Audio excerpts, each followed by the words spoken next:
నమస్తే, welcome to Haripriya's media. BRS party అధినేత మాజీ ముఖ్యమంత్రి కేసీఆర్ తాను ఈ ఎలక్షన్స్లో ఓడిపోయిన కానించి ఇప్పటి వరకు ఎక్కడా కనిపించలేదు. అసలు ఆగమాగమవుతూ తిరిగారు. కానీ ఈ గోరి చుట్టు మీద రోకలిపోటు అన్నట్టు ఈ సమయంలోనే అతడు తుంటికి దెబ్బ తగలడం, హాస్పిటల్లో అడ్మిట్ అవ్వడం, అసలు ఎటు చూసినా కేసీఆర్ పరిస్థితి దారుణంగా తయారైన నేపథ్యంలో అతడు ఎటువంటి మీడియాకు కానీ, ఏదైనా వార్తాపత్రికలకు కానీ, ప్రసార మాధ్యమాలకు కానీ తాను ఏ విధమైన ఇంటర్వ్యూలు, తనకు సంబంధించిన మాటలు కూడా చెప్పలేదు.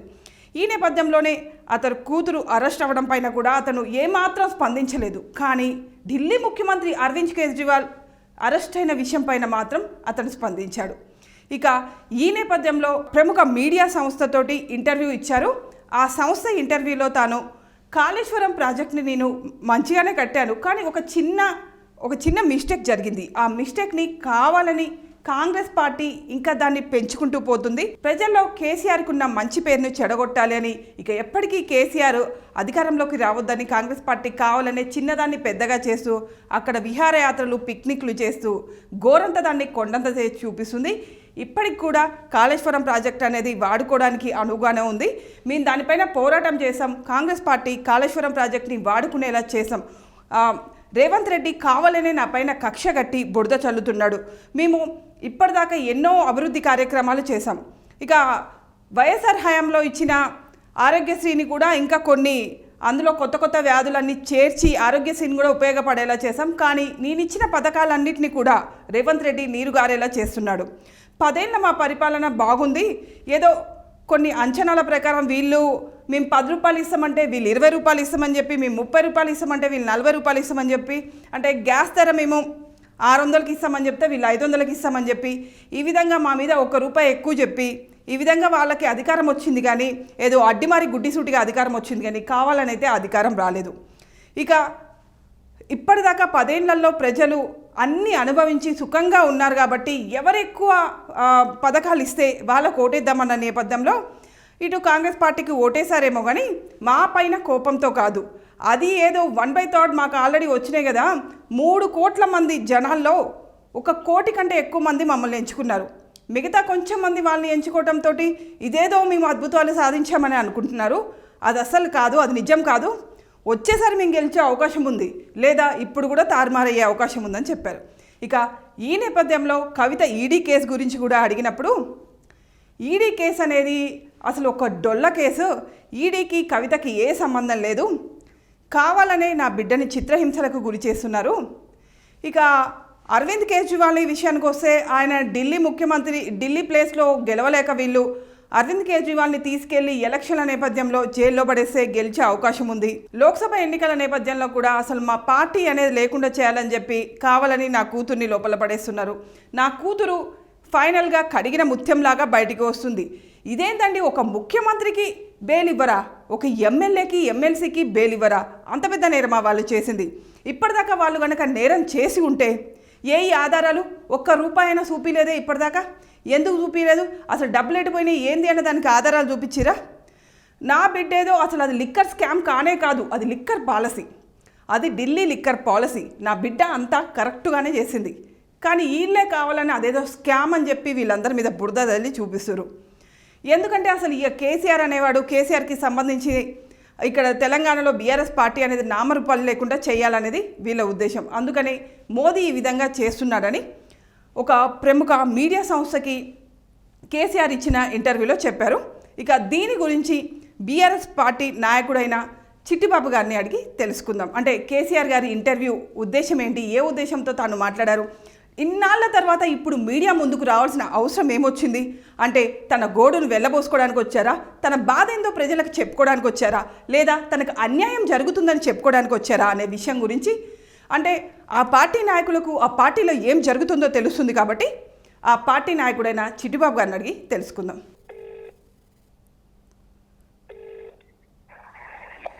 హలో చిట్టిబాబు గారు, నమస్కారం అండి. నమస్తే.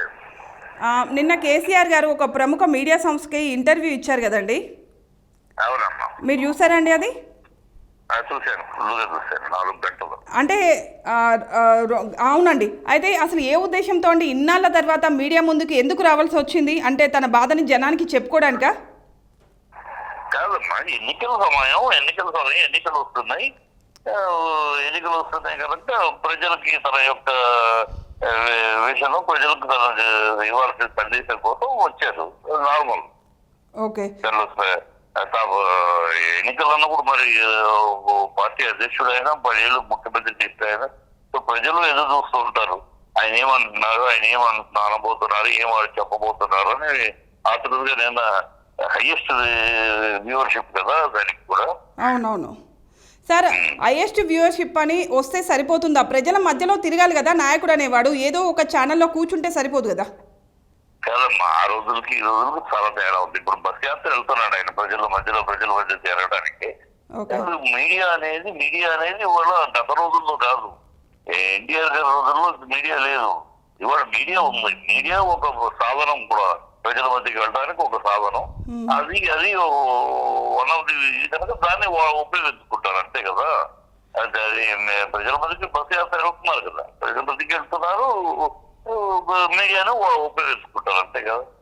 సార్, నిన్న ఇచ్చిన ఇంటర్వ్యూలో ఆ స్టార్టింగ్ నుంచి ఎండింగ్ వరకు కేసీఆర్లో ఆ ఉత్సాహం ఏం కనిపించట్లేదు, ఎందుకు సార్?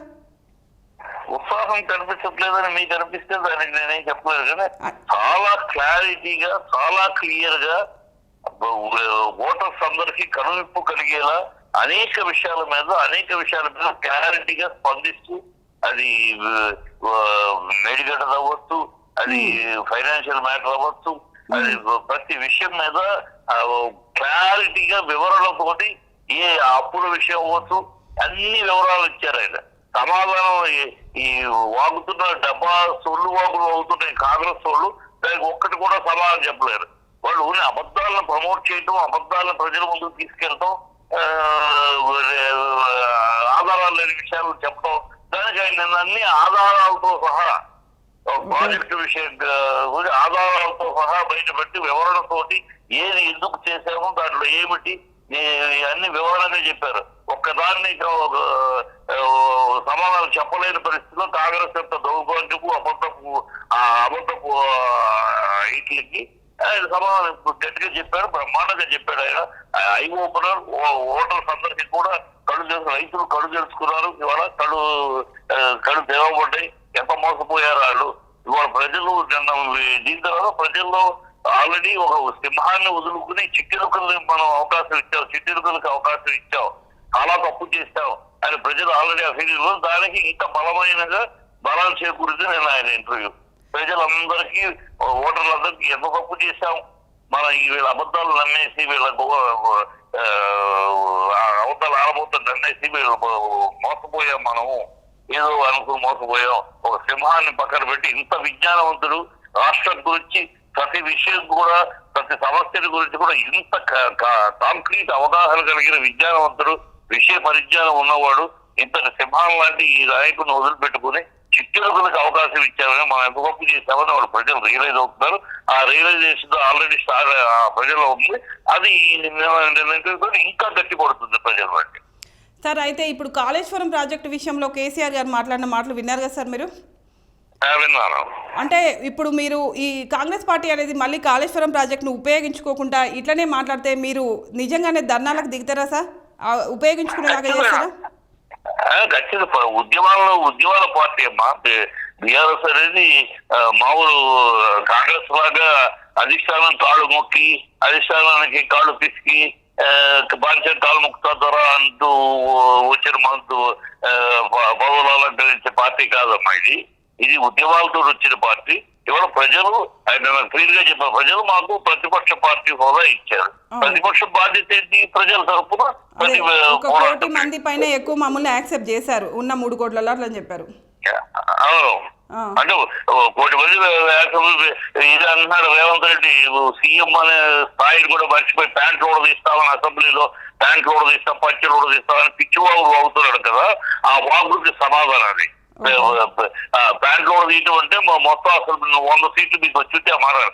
మీరు 54 సీట్లు ఓడిపోయారు. 64 సీట్లు గెలిస్తే 54 సీట్లు ఓడిపోయారు కాంగ్రెస్. ఆ మాత్రం విజ్ఞత లేకుండా అంత మాత్రం ఇది లేకుండా పిచ్చి వాగుడు చిల్లర వాగుడు రౌడీ వాగుడు వాగుతున్నారు. రౌడీ భాష. ప్యాంట్లు తీస్తాం, బట్టలు తీస్తాం, 100 మీటర్ల లోతులు పాతి పెడతాం. ప్రజలు చూస్తున్నారు, ప్రజలు ఇవన్నీ చూస్తున్నారు. వాళ్ళ వాగుడు విన్నారు, నిన్న ఈయన ఇంటర్వ్యూను వింటారు, ప్రజలే కంపేర్ చేసుకుంటారు. ఎంత జిగుత్సాకరమైన విధానంలో ఒక అల్పులకి అధికారం ఇస్తే, ఒక అల్పులకి అపార్చులకి అనర్హులకి అధికారం ఇస్తే ఎంత నీచంగా ఉంటుంది వాళ్ళ చర్యలు, ఎంత హీనంగా ఉంటుంది వాళ్ళ భాష అనేది కంపేర్ చేసుకుంటారు. ఈయన ఎంత ఘనంగా గౌరవంగా ఎంత అంటే సార్ కేసీఆర్ గారు అధికారంలో ఉన్నప్పుడు ఆ భాష అసలు వాడలేదా సార్? లేదు, ఆయన సీఎం గా ఉన్నప్పుడు వాడలేదు. ఉద్యమ బాటలో ఉన్నప్పుడు కాంగ్రెస్ ని దద్దమ్మలు సన్నాసులు చేతకారులు అవన్నీ ఉద్యమ భాషలో మాట్లాడారు. ఒకసారి సీఎం అయినాక ఆయన ఎప్పుడు సార్ సభలు సమావేశాల్లో మీరు ఏ పార్టీకి సంబంధించిన వాళ్ళు మూసుకొని కూర్చోవే ఇలాంటి వర్డ్స్ ఏం వాడలేదా సార్? మీరు మూసుకొని కూర్చోండి అనడానికి బట్టలు కూడా తీస్తాం, ప్యాంట్లు కూడా తీస్తాం అనే భాషకి ఎంత తేడా ఉందమ్మా? ప్యాంట్లు కూడా తీస్తారా? ప్యాంట్లు కూడా తీసి బట్టలు తీసి అంత కోరిక ఉందా మీకు? కోరికుంటే అడిగి చెప్తే అపాయింట్మెంట్ ఇప్పిస్తారు. ప్యాంట్లు కూడా తీసి బట్టలు తీసి ఇద్దరు దర్శనం చేసుకుంటారు. సవాళ్ళు తప్పితే వీళ్ళు అలాంటి భాష ఎప్పుడు ఆయన మాట్లాడాల. ఆయన మీరు దద్దమ్మలు చేతకాని వాళ్ళు అంటే అది భూత. చేతకాని వాళ్ళు అంటే ఎస్ కాంగ్రెస్ చేతకాని వాళ్ళే, దద్దమ్మలే వీళ్ళు. నిన్న కాదు, నిన్న ఇప్పటికి కాంగ్రెస్ అధికారంలోకి వచ్చి 100 రోజులు 110 రోజులు 120 రోజులు అవుతుంది. 22 సార్లు ఇప్పటికీ ఢిల్లీ పరిగెత్తారు. ఇప్పుడు మళ్ళీ ఢిల్లీ పరిగెడుతున్నారు. వీళ్ళు తెలంగాణని ఢిల్లీ దాసులుగా తెలంగాణకి ఢిల్లీ పాదాకృతులు చేసే పరిస్థితి నుంచి విముక్తి కలిగించి తెలంగాణ ఆత్మాభిమానాన్ని, తెలంగాణ ఐడెంటిటీని, తెలంగాణ వ్యక్తిత్వాన్ని కాపాడింది బీఆర్ఎస్ కేసీఆర్ గారు. ఇవాళ దాన్ని మళ్ళీ వెనక్కి తీసుకెళ్లి మళ్ళీ ఢిల్లీ పాదాక్రాంతులు చేసి కపాంచం కాలుముకుతారని ఢిల్లీ పాదాల దగ్గర కూర్చుంటారు. 22 సార్లు ఢిల్లీ ప్రయాణం. ప్రతిదానికి ఢిల్లీ ఢిల్లీ ఢిల్లీ. ఇక్కడ తుమ్మినా ఢిల్లీకి వెళ్ళి మందులు రాసుకోవాలి. ఇక్కడ మా అధిష్టానం అక్కడ ఉంది కదా అంటుంది. అధిష్టానం అక్కడ ఉంది. మీ అధిష్టానం అదే అక్కడే ఉండండి. అధిష్టానానికి గతి లేదు ఇవాళ దేశంలో. నీకు అధిష్టానానికి గతి లేదు. ఈ అధిష్టానం పెట్టుకుని అక్కడికి వెళ్ళి ఇంటర్వ్యూలో బీజేపీకి ఓటు వేసి మోడీకి ఓటేస్తారంటే వెయ్యండి అంటాడు. ఢిల్లీ ఇంటర్వ్యూలో ఢిల్లీ ఇచ్చారు రేవంత్ రెడ్డి. వీళ్ళు ఒక ఏదో తంతి గాలిబొట్లు పడ్డట్టు ప్రజలు ఎక్కడో చిన్న స్లిప్ అయ్యారు. ఏదో మార్పు అంటున్నారు. సరే 10 ఏళ్ళు ఇచ్చారు కదా అని కొంతమంది ఏదో ఒక కానుకలు ఇస్తారు. అంటే దీని గురించి కూడా నిన్న మాజీ సీఎం కేసీఆర్ మాట్లాడారు. ఏంటి అంటే మేము ఆల్రెడీ అంత డెవలప్మెంట్ చేశాము, ఎవరు ఎక్కువ సంక్షేమ పథకాలు ఇస్తారు, ఎవరు ఎక్కువ డబ్బులు ఇస్తారు అని ఆలోచించుకొని ప్రజలు వాళ్ళకు ఓటేశారని చెప్తున్నారు. అలా చెప్పలేదమ్మా, నువ్వు మాటలు అట్లా చెప్పారు. కొంతమంది దానికి ఆశపడ్డారు. కొంతమంది 10 ఏళ్ళు ఇచ్చారు కదా ఇస్తే ఇస్తే అవకాశం ఉందని. అంటే ఇప్పుడు మేము గ్యాస్ ధర ఇంత అని చెప్పాము, మాకంటే ఇంకా వాళ్ళు తగ్గించి చూపించారు. ఆ సంక్షేమ పథకాలకు ఆశపడి ఇంకా ఆల్రెడీ మంచుకున్నారు కాబట్టి సరే చూద్దాం వాళ్ళు కూడా ఇస్తారు, ఈసారి ఇంకా ఎక్కువ ఇస్తారు కదా అని వాళ్ళ కోటేశారని చెప్పారు. ఆల్రెడీ బీఆర్ఎస్ లో మనం 10 సంవత్సరాలు తీసుకున్నారు కదా, వీళ్ళు ఇస్తామంటున్నారు, తీసుకుందామని ఆశపడ్డారు. 39,000 కోట్లు ఇవ్వాలి రుణమాఫీకి. ఇస్తారా? ఇవ్వగలరా? ఎక్కడి నుంచి ఆర్థికంగా లేదు అంటున్నారు. అది కూడా క్లియర్ గా చెప్పారు. అంటే ఇవ్వలేరు అని కూడా చెప్పారు నిన్న క్లియర్ గా కేసీఆర్ గారు.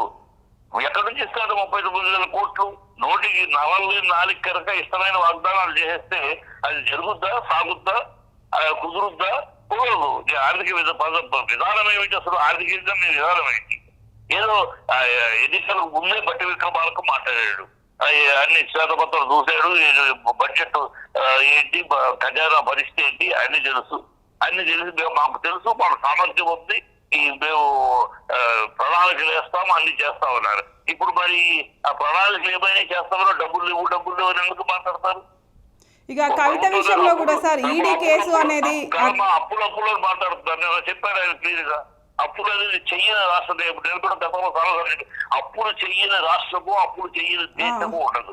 అదే లంక బిందెలు ఉన్నాయనుకొని వచ్చినా ఇక్కడ ఏ బిందెలు లేవు, లంక బిందెలు చూసి వస్తాడా ఏ సీఎం అయినా అని అన్నారు. అంటే మరి లంక బిందెలు ఉన్నాయని వచ్చారంటే అంటే వాళ్ళు దృష్టి ఏంటి? ఏమీ తెలియకుండా ఏదో ఆయన మినిస్టర్ కూడా చేయలేదు రేవంత్ రెడ్డి, ఒక మినిస్టర్ కూడా చేసే అవకాశం లేదు, ఒక సిస్టమ్ ఎట్లా ఉంటుందో తెలియదు, ఒక బ్యూరోక్రసీ విధానం ఎట్లా ఉంటుందో తెలియదు. ఇక్కడ ఏం చేశారు అది కూడా చెప్పాడు ఆయన. కాలేజ్ ఈ వాటర్ నీటి కోసమని టెక్నోక్రాట్ పెట్టాడు ఆయన. ఈ ఐఏఎస్ ఆఫీసర్లు అనేవాళ్ళు మామూలుగా వాళ్ళు చేయలేదు. అంటే ఆ విషయం దాని మీద టెక్నోక్రాట్స్ ని ఆఫీసర్స్ గా పెట్టాడు. అందువల్ల టెక్నోక్రాట్స్ పెట్టడం అనేది ఒక మంచి ప్రక్రియ. అది ఆ ప్రక్రియ వల్ల టెక్నోక్రాట్స్ ఉండటం వల్ల ఆ ప్రాజెక్టు పక్కగా ఆఫీసర్స్ ఐఏఎస్ ఆఫీసర్స్ చేతకారాలు వాళ్ళ ప్రభుత్వ నలక విధానం వేరు. ప్రాజెక్ట్స్ అనేటప్పుడు ఐఏఎస్ ఆఫీసర్ టెక్నోక్రాట్స్ పెట్టరు. టెక్నోక్రాట్స్ పెట్టి తీసుకెళ్లారు. దానికి కూడా సర్టిఫికేట్ చైర్మన్ ఆఫ్ వాటర్ తీరతను అది కూడా చూపించారు కదా సార్. ఇది ఇప్పుడు కవిత ఈడీకి సంబంధించిన కేసు విషయంలో కావాలని నా బిడ్డ పైన కేసు వేసిరు ఎలక్షన్ నేపథ్యంలో, అటు కేజ్రీవాల్ పైన కూడా గెలవలేక వేసిర్రు కేసు, కావాలని లోపల ఉంచుతురు ఎలక్షన్ నేపథ్యంలో, స్టార్ క్యాంపెయినర్స్ కావాలని లోపల పెడుతురు అంటున్నారు. వాస్తవమే కదా. ఇప్పటికి ఇది నెలలైంది. ఆరంభంలో ఆ అమ్మాయిని అనుమానితురాలన్నారు. అంటే సార్ అంత ఈజీయా సార్ ఒకరిని అరెస్ట్ చేయడం అనేది, ఒకరి పైన నింద వేసి అరెస్ట్ చేయడం అనేది అంత ఈజీయా? ఇవాళ కేంద్రం ఒకప్పటి కాంగ్రెస్ ఎమర్జెన్సీ కాంగ్రెస్ ప్రభుత్వం ఎలాంటి దౌర్భాగ్యాలు చేసిందో దేశంలో, ఎవరు పడితే వాళ్ళ చేసి లోపల పెట్టి ఎంత దౌర్భాగ్యం చేసిందో ఎమర్జెన్సీ పీరియడ్ కాంగ్రెస్, అదే దౌర్భాగ్యానికి ఇవాళ బీజేపీ తయారైంది. ఎవరిని వీళ్ళు మాట్లాడుతున్నారు. మరి సుజనా చౌదరి మీద కేసులు ఏమైనాయి, అజిత్ పవార్ మీద కేసులు ఏమైనాయి, విశ్వేశ్వర శర్మ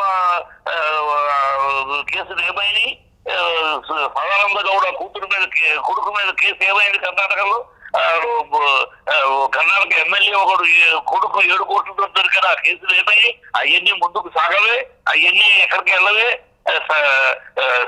సీఎం రమేష్ మీద 450 కోట్ల కేసు ఉంది, ఏమనగా ఉన్నాడు, అయ్యేమైనాయి వాటి మీద చేతులుంటూ ఇక్కడ ఏ ఆధారాలు లేకుండా ఎవడో జైల్లో ఉన్న నిందితుడు వాడు ఆల్రెడీ జైలు అనుభవిస్తున్నాడు శిక్ష, వాడు చేసి చూపించారట కవిత. అంటే నిన్న ఇంకో మాట కూడా అన్నారు సార్, అది లిక్కర్ స్కామ్ కాదు, అది లిక్కర్ పాలసీ అని.